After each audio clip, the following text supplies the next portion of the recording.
राधे, हरे कृष्णा। कैसे हो आप सभी लोग? आशा करती हूँ आप सभी परम मंगल में होंगे, स्वस्थ होंगे, अच्छे होंगे। सबसे पहले आप सभी को पवित्र एकादशी, जिसको पुत्रदा एकादशी के नाम से भी संबोधित किया जाता है, उसकी अनंत और अनंत शुभकामनाएं। आप लोगों को पता है कि पवित्र एकादशी अथवा पुत्रदा एकादशी का व्रत 23 तारीख और 24 तारीख दोनों दिन रखा जाता है।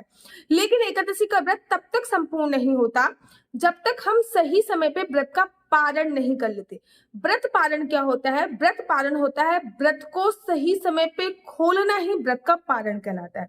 अब जिन लोगों ने 23 तारीख को व्रत रखा है, ये वीडियो केवल उन्हीं के लिए है कि आखिर 24 तारीख को व्रत का पारण कब करें, क्योंकि 24 तारीख को अराउंड 11:45 तक तो हरिवासन समय है और हरिवासन समय में हम लोगों को व्रत का पारण नहीं करना चाहिए। पता नहीं लोग कैसे बोल रहे हैं कि सुबह सुबह 7 बजे व्रत का पारण कर लीजिए। भाई 24 तारीख को 11:45 तक हरिवासन समय है। हरिवासन समय क्या होता है?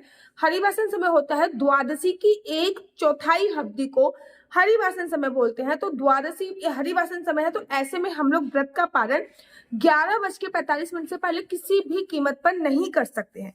देखिए, जैसे आप वैष्णो देवी जाते हो और भैरव बाबा की आपने यात्रा नहीं करी, तो आपका जो भैरव बाबा की यात्रा नहीं करी तो आपकी वैष्णो देवी की यात्रा आधी अधूरी रह जाती है। वैसे ही अगर आप लोगों ने व्रत रखा है और अपने एकादशी का व्रत रखा है, लेकिन आपने सही समय पे एकादशी की पूजा अर्चना वंदना तो करी, लेकिन सही समय पे अपने व्रत का पालन नहीं करा, तो आपके एकादशी का जो व्रत होता है वो आधा अधूरा रह जाता है। श्रीमद् भागवत महापुराण में एक बहुत सुंदर कथा आती है, राजा अम्बरीश की कथा। राजा अम्बरीश जी परम भगवत प्रेमी थे। इतने बड़े भगवत प्रेमी थे कि राजा होते हुए भी भगवान के लिए कपड़े खुद सिलते थे। राजा होते हुए भी भगवान के लिए चक्की से आटा खुद बनाते थे।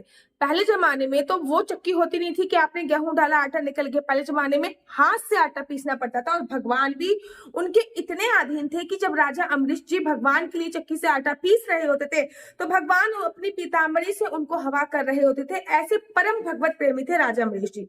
एक बार की बात है कि राजा अम्बरीश जी ने एकादशी का व्रत करा हुआ था और द्वादशी पे अपने व्रत का पारण करने के लिए जा रहे थे। जैसे ही द्वादशी पे वो अपने व्रत का पारण करने के लिए जा रहे थे, दुर्वासा ऋषि का आगमन हुआ।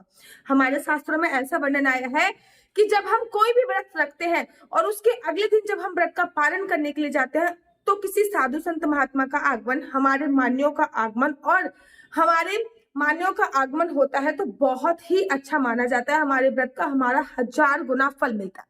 राजा अम्बरीश ने कहा, अहो भाग्य हमारे, ऋषिवर यहाँ पधारे। ऋषिवर, आज मैं अपने एकादशी के व्रत का पालन करने के लिए जा रहा हूँ, लेकिन सबसे पहले आप ही भोजन इत्यादि पाइए, उसके बाद मैं अपने व्रत का पालन करने के लिए जाऊंगा।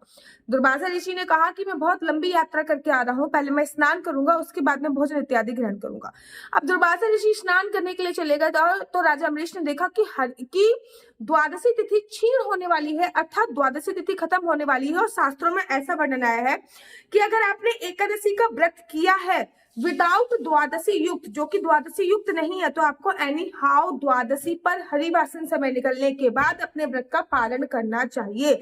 लेकिन अगर आपने द्वादशी युक्त एकादशी का व्रत किया है तो आप त्रयोदशी की 1/4 अवधि में भी व्रत का पालन कर सकते हैं। राजा अम्बरीश ने देखा कि द्वादशी मेरी क्षीण होने वाली है, अगर इस समय पे मैंने अपने व्रत का पालन नहीं किया तो मेरा जो व्रत है वो आधा अधूरा रह जाएगा, और अगर मैंने अपने व्रत का पालन कर दिया तो मेरा वचन जो है वो झूठा हो जाएगा। अब उन्होंने अपने राज्य की सभी साधु संत महात्माओं को, ब्राह्मणों को बुलाया और बोला है, अपनी सारी व्यथा बताई है और बोला कि द्वादशी तिथि क्षीण होने वाली है, ऐसे में मुझे क्या करना चाहिए। तो सभी साधु संत महात्माओं ने बोला कि आप भगवान के चरणों का चन्यामृत पीकर अपने व्रत का पालन करें। राजा अम्बरीश जी ने यही करा, वो भगवान के चरणों का चन्यामृत लेने लगे और जैसे ही वो भगवान के चरणों का चन्यामृत पान ही कर रहे थे, दुर्वासा ऋषि का आगमन हुआ। दुर्वासा ऋषि ने कहा, हे मूर्ख धूर्त राजा, तू ये क्या कर रहा है? तूने मुझे वचन दिया है जब तक तू मुझे अन्न जल ग्रहण नहीं करा देगा तब तक तू कुछ भी नहीं खाएगा पिएगा। अब राजा अम्बरीश बहुत समझा रहे हैं, लेकिन दुर्वासा ऋषि को समझ नहीं आ रहा। दुर्वासा ऋषि ने अपने बाल लिए हैं, गोल गोल से घुमाए हैं और एक बालों को खींच के तोड़ दिया है, जमीन पे पटक दिया। एक भयंकरी राक्षसी प्रकट हो गई, नाम पड़ा कृत्या।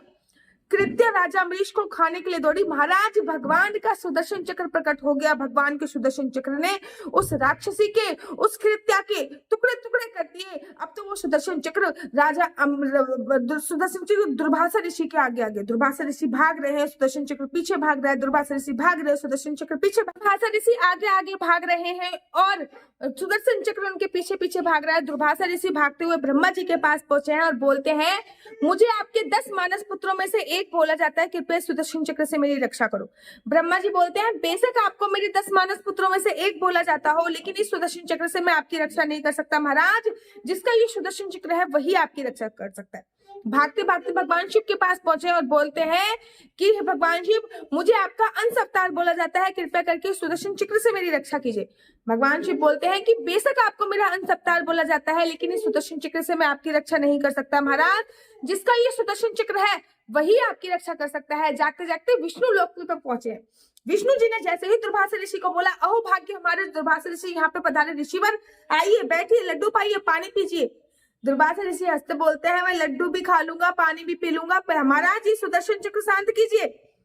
भगवान कहते हैं कि जब तक आप विष्णु लोक में हो, ये सुदर्शन चक्र आपका कुछ नहीं बिगाड़ सकता। लेकिन इस सुदर्शन चक्र को मैं शांत नहीं कर सकता हूँ। अरे ये सुदर्शन चक्र आपका है, आप क्यों नहीं शांत करते? ये सुदर्शन चक्र आपके अधीन है, आप इसे शांत कीजिए क्योंकि ये आपके अधीन है।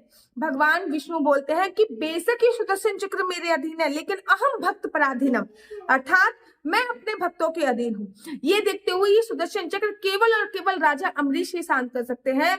दुर्वासा ऋषि जाते हैं, राजा अम्बरीश के चरणों में गिर जाते हैं कि आपसे परम भगवत प्रेमी कोई नहीं था। राजा अम्बरीश जी और उनकी सारी प्रजा एकादशी का व्रत रखती थी और सही समय पे व्रत का पालन करती थी। अब आपने 23 तारीख का व्रत रखा है और 23 तारीख के बाद 24 तारीख को आपको अपने व्रत का पालन करना है।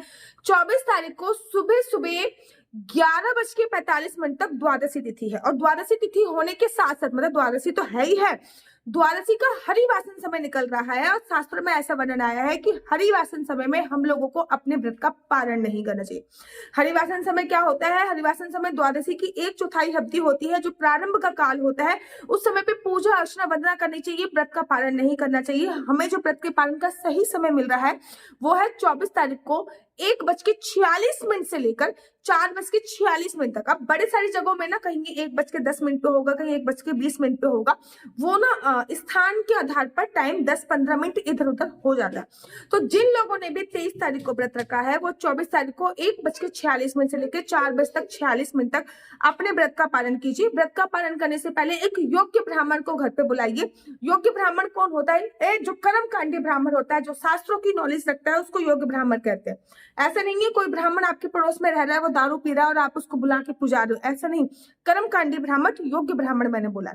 अगर ब्राह्मण को नहीं बुला सकते तो किसी गरीब को भी अपने घर पे बुला सकते हो। अपनी काम वाली को बिठा के अच्छा सा भोजन कराइए, दक्षिणा दीजिए, उसके बाद अपने व्रत का पालन कीजिए। याद रखिए, योग्य ब्राह्मण हो, गरीब कन्या हो, या फिर मंदिर में भी सूखा आइटम दान कर सकते हैं। आप सुबह सुबह भी सूखा आइटम दान कर सकते हैं, मंदिर में सूखा आइटम दान कर सकते हैं, गौशाला में सूखा आइटम दान कर सकते हैं।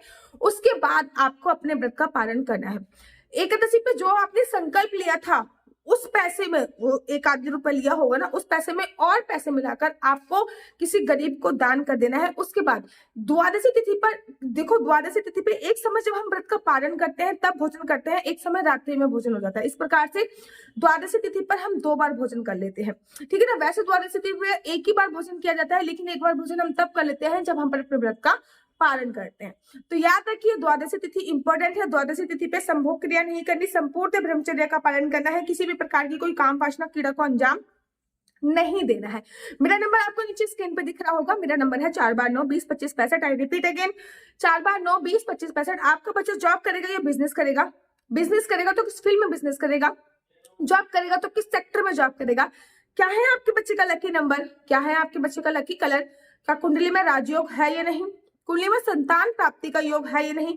ये सभी जानकारी आप में से कुंडली के माध्यम से प्राप्त कर सकते हैं। राधे राधे, हरे कृष्णा। तो यहाँ पे हम आप लोगों के लिए लेके आए हैं असली तुलसी माला। विभिन्न प्रकार की हमारे पास असली तुलसी माला है। 30 रुपए से प्रारंभ होकर हमारे पास 1100 रुपए तक की तुलसी माला है। जप माला है, गले में पहनने वाली तुलसी माला है, 1 राउंड की तुलसी माला है, 2 राउंड की तुलसी माला है, 10 साल तक चलने वाली तुलसी माला है, और डबल राउंड की तुलसी माला है, 3 राउंड की तुलसी माला है, गांठ वाली जपने वाली माला है, बिना गांठ की जपने वाली माला है, राधा नाम के लॉकेट वाली माला है, और लैब सर्टिफिकेट द्वारा प्रमाणित तुलसी माला है, जिसमें हम आपको लैब का सर्टिफिकेट देंगे कि ये असली है या नकली है। बहुत सारी तुलसी मालाएं हम आपके लिए लेके आए हैं। न केवल हम आपके लिए तुलसी माला का कलेक्शन लेके आए हैं, अपितु लड्डू गोपाल की असली तुलसी माला जिस पे राधा नाम का लॉकेट है, लड्डू गोपाल के लिए वैजयंती माला, लड्डू गोपाल के लिए चंदन माला भी हम लोगों के लिए लेके आए हैं। और लड्डू गोपाल की तीनों माला का सेट है, तुलसी माला, चंदन माला और वैजयंती माला का सेट भी लेके आए हैं। साथ ही के साथ हम आपके लिए रुद्राक्ष के असली ब्रेसलेट, पानी में डालने वाला रुद्राक्ष, एक मुखी रुद्राक्ष से लेकर 14 मुखी रुद्राक्ष तक हमारे पास सारे लैब टेस्टेड रुद्राक्ष अवेलेबल हैं। आप हमसे ओरिजिनल रुद्राक्ष मंगा सकते हैं। ना केवल हमारे पास रुद्राक्ष अवेलेबल है, अपितु हमारे पास कानों में पहनने वाले राधा नाम के असली तुलसी के इयरिंग्स भी उपलब्ध हैं, जो कि अलग अलग डिजाइन, अलग अलग तरीके से आप लोगों को प्राप्त हो जाएंगे। ये राधा नाम के असली तुलसी के कानों के इयरिंग्स हैं और इसमें बहुत सारी वैरायटी हमारे पास उपलब्ध है।